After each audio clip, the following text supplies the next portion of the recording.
Hi everyone, welcome to Reading with Reference. My name is Katherine. I'm a reference librarian at the Haverford Township Free Library, and today I'm going to tell you about two of the books that came out earlier in 2020 that you might have missed due to the pandemic. The first one came out in March. It's called We Ride Upon Sticks by Quan. This is one of the strangest books, if not the strangest, that I've read this year, but it's also one of the most fun.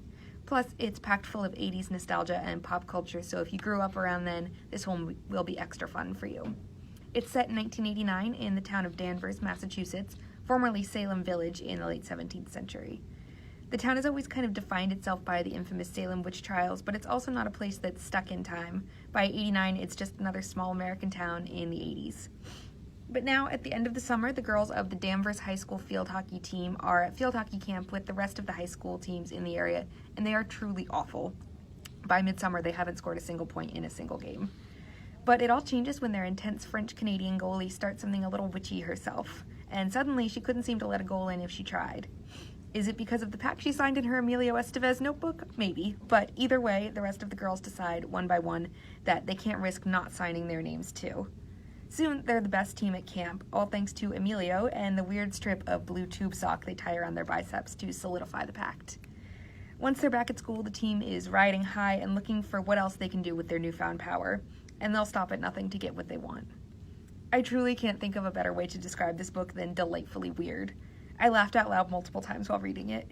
I'm sure you get a sense of the wackiness just from that brief summary, but there's so much more to discover, from team member Jen Fiorenza's hairstyle, The Claw, that appears to be becoming sentient throughout, to her co-captain and actual accused Salem witch descendant Abby Putnam, who's desperately trying to keep this thing under control.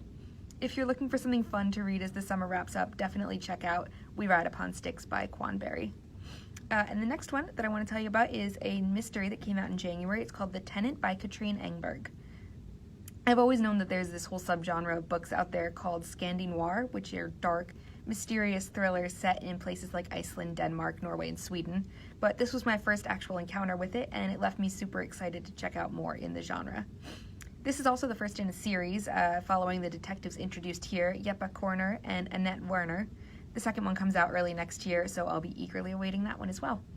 The Tenant opens with the discovery of the body of a young woman named Julie Stender, brutally mutilated in her apartment in Copenhagen.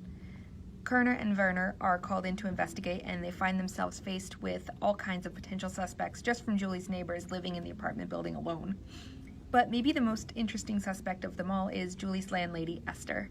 She's a wannabe novelist working on a mystery novel, which just so happens to feature a young woman who looks a lot like Julie, found murdered with the exact same mutilations.